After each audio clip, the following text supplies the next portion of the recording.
This episode is proudly sponsored by HASA, the trusted choice for liquid chlorine. It's better because it offers the highest purity, works instantly, and contains no added CYA. By the bottom feeder, professional-grade battery-powered swimming pool vacuum system, it sucks to clean pools, so cleaning pools sucks less. Get $100 off the bottom feeder with code DVB100. Skimmer, trusted by over 30,000 pool service professionals across North America. Skimmer software helps you save time, grow revenue, and boost your 5-star reviews. Whether you're just starting out or expanding your team, Skimmer's easy-to-use tools and expert support have you covered. Upgrade your business in 2025 with Skimmer. Try Skimmer for 30 days for free at getskimmer.com/poolguy. The Pool Guy Podcast Show. The Pool Guy Podcast Show. The Pool Guy Podcast Show.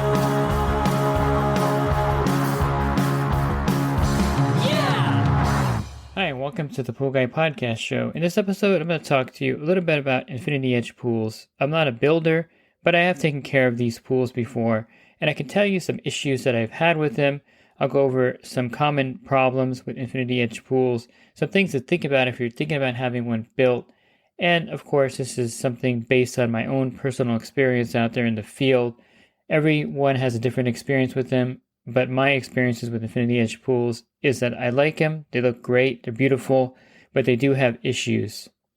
Join my coaching program and take your pool service to the next level. Connect with other pool pros in your area, gain valuable knowledge, and transform your business with personalized one-on-one advice from me.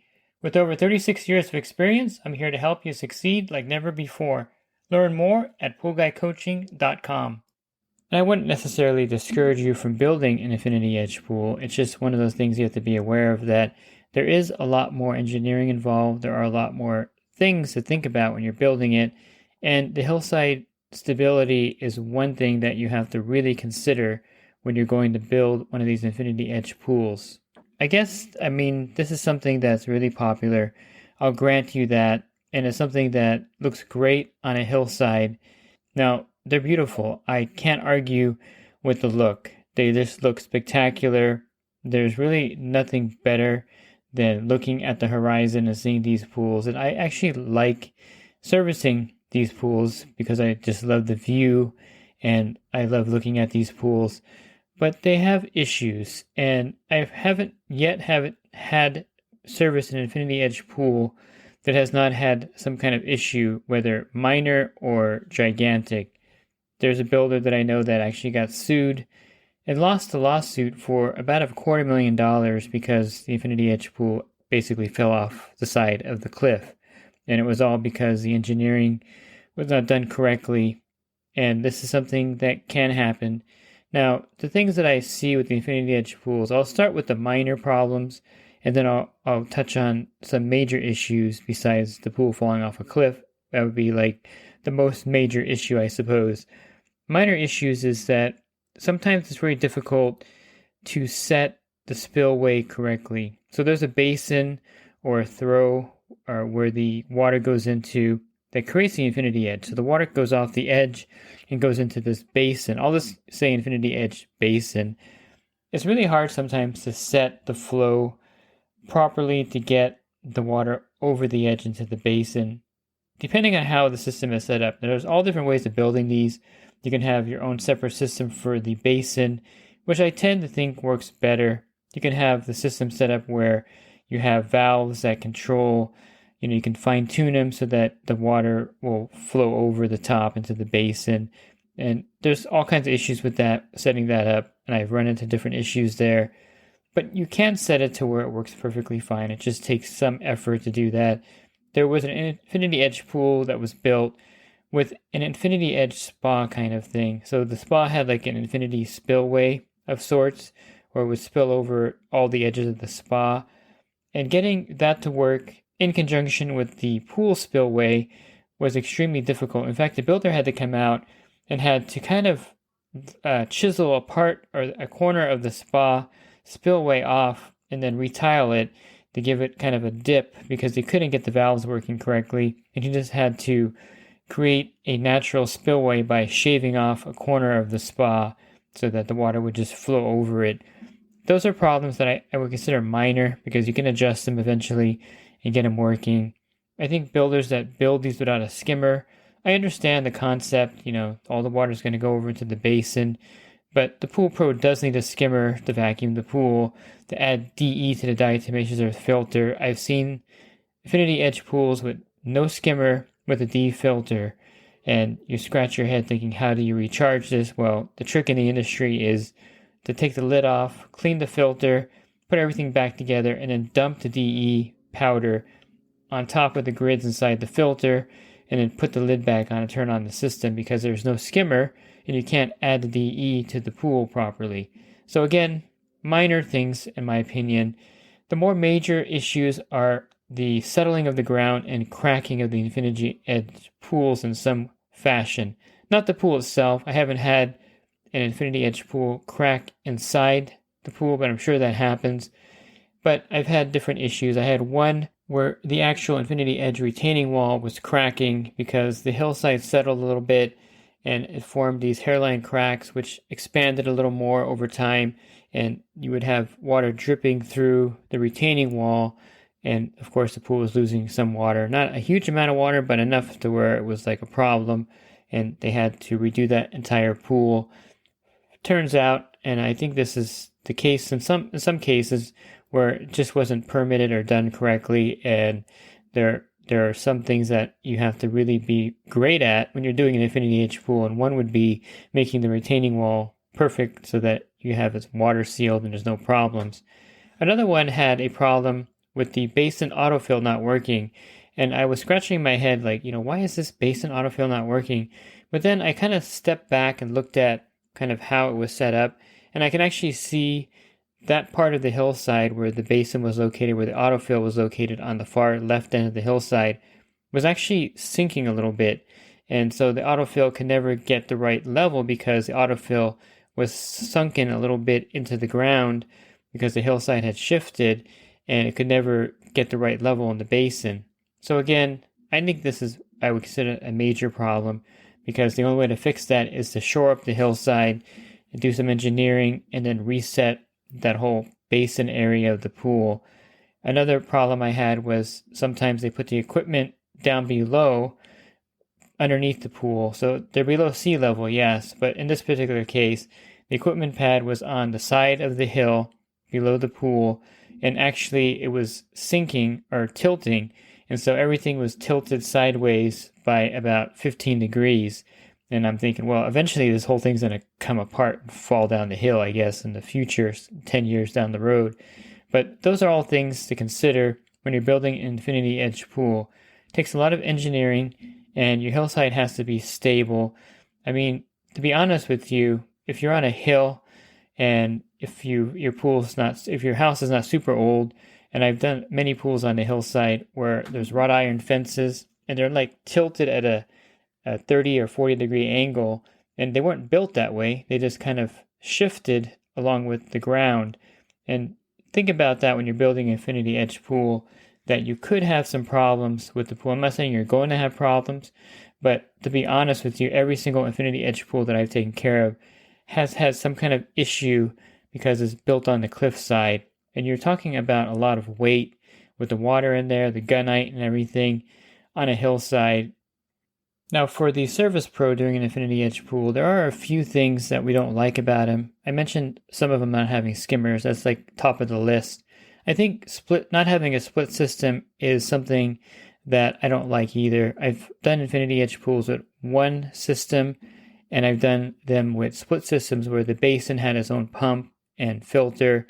I really prefer that because it's much easier to clean the basin, number one, if it has its own pump and filter with a dedicated skimmer, so I can connect a vacuum hose there if I need to. I generally use my bottom feeder, and I generally will use maybe a WaterTech vacuum to vacuum those out. They're really effective. It's not something that I generally will use my manual vacuum with. I have portable vacuums that I can use instead. But having separate systems, I think, is much better, because then it's very easy to adjust the flow of the pool. You can have, the system. Now, these are tied in together, of course, because all the water going into the basin is going back into the pool. but I like having the ability to turn on the basin, to run it so that the basin stays clean, because technically everything is being dumped into this basin. Leaf debris, surface dirt, it's all going into this basin, and having a separate filter that you can clean and you can turn on the basin and circulate it really helps with the algae issue that these basins develop. A lot of times the basins will have problems with algae, and it's because they're not really flowing if you have just one pump and one filter. And of course there's drains that are sucking the water back in, but I wouldn't say that it's circulating properly in any stretch of the imagination. And even if you have your own system on it, it's still not circulating the way it would be if it was like a kiddie pool or a spa with its own system. So that's one thing that I like when they have two separate systems. Another problem I think with the Infinity Edge pools is cleaning the pool with the Infinity Edge part. It's hard to brush that area because you can't get to it. It's basically on a cliff, and then you have a 10 or 15 foot drop off into the basin. So what I like to do is use my pool pole. I just carry a standard tri-pole, the 6 to 16 feet or 6 to 17 feet. And then I'll use a primate attachment, either a 6-foot or an 8-foot attachment. And then I'll brush it from one side and kind of loosen everything. I'll go on the other side and brush it. It can be a pain to reach the areas around it. One thing I do like about Infinity Edge pools is that a lot of them have automatic covers. I would say that if you're doing an Infinity Edge pool, putting in an auto cover is a great idea, because then you can close it and you can keep the pool warmer and it keeps it much cleaner. So that's something that I do like about it. I've had some Infinity Edge pools that had suction side ports on it, others that didn't have suction side cleaner ports on it. I really think that's important to have a suction side cleaner port, so you can put a suction cleaner in there like the Polaris Atlas or Max and keep that Infinity Edge pool clean, because it is really hard to vacuum sometimes because of the edge going off to the cliff, and you have to vacuum from one side and then brush it. So I do prefer those with the suction ports, and I do prefer them, of course, with a skimmer of some kind, even though it takes away from the aesthetic look of it.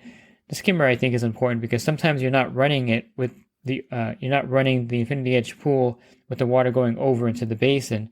Sometimes you're running it as a regular pool, and having a skimmer is a great way to, of course, clean the pool and circulate the water. Are Infinity Edge pools inherently dangerous? Well, I think it's an illusion sometimes because you have that edge. I haven't really seen a lot of things fall over into the basin. There's some customers that had boogie boards and pool floats on top. I really think the weight of somebody would keep you from going over the edge. It's just one of those things where it does look very dangerous. I suppose someone could fall over the edge, and I'm sure it's happened before. Some of these drop-offs are pretty significant, 10 feet drop-offs into a little shallow basin. So I, of course, would advise someone to use caution when using the pool. I've had customers with young kids use them, and really there's not much of an incident that I can think of happening. But of course, if you're like in a raft and you're floating on the surface, there's a potential for that to happen, and that would not be a good thing, of course. But I don't think they're inherently dangerous, but they are kind of hazardous to pool pros when we're cleaning them, because we can't reach one side, and sometimes when you're kind of going over to the edge, the drop off or the cliff that it's built on can be really significant. They're kind of scary in some cases. I've had some where the basin is located in an area that is pretty frightening, and I mentioned equipment areas that you have to walk down steps to get to that are on the side of a cliff. To me, I think that can add a level of danger to cleaning the pool and to maintaining it for the pool pro more or less than the homeowner, I think, in a lot of cases. I think I'll highlight the equipment below sea level issue that you're going to run into with these Infinity Edge pools, because again, very few of them have the equipment, at the side of the house going to the Infinity Edge pool. They're usually below the Infinity Edge pool in my experience. And so since they're below sea level, whenever you're doing anything with the Infinity Edge pool, you have to make sure you turn off the pool return and the pool suction lines together. A lot of pool pros make the mistake of turning off the pool suction lines, which usually are ball valves, which I don't like either, because the ball valves tend the handles tend to snap off of those over time and get brittle. I prefer Jandy valves. So if you're building an infinity edge pool and you're looking for the best way to shut off the line so you can clean the filter, empty the pump basket, don't use ball valves. Those are the worst. The red ball valve top will break off. Then using a channel lock to turn it. I would highly recommend using Jandy valves so you can turn it off with a Jandy valve and just kind of deadhead the plumbing with the Jandy valve. But you do have to turn off both the pool suction and the pool return, because if you just turn off the pool suction lines and you go to take the pump basket lid off, water is going to be flowing back through there because the return line is still active, and water will go to the area of least resistance and flow back out through there. So make sure you have shut-off valves on the return line, and you can figure that out. A lot of these infinity edge pools have very complicated systems because they have water feature pumps, and they have the spillway pump, and then you have, of course, the basin with maybe a separate pump and filter. So the level of complexity can really be mind-boggling in some cases. There was one infinity edge pool that I was doing where there was a valve that I couldn't figure out what it did. I never turned it, but it was there, and till this day I can't tell you what that valve did. And it takes some effort, again, to figure out which pump is which, what pump should be running. I mentioned the one that had the infinity edge spa spillway. That was a complicated one because they were all variable speed pumps, and you had to set the RPMs correctly to get the spa spillway working. Otherwise, if that didn't work correctly, the water would not go down into the pool at the correct rate, which means that the basin wasn't filling up correctly and it was draining down. Again, these are all complicated things, and I'm sure if you do pool service, you run into these complexities with the basin draining faster than the water going into it from the infinity edge spilling off into the pool. And all these things need to be really fine-tuned and adjusted by the builder before it's handed off to the pool service pro, in my opinion.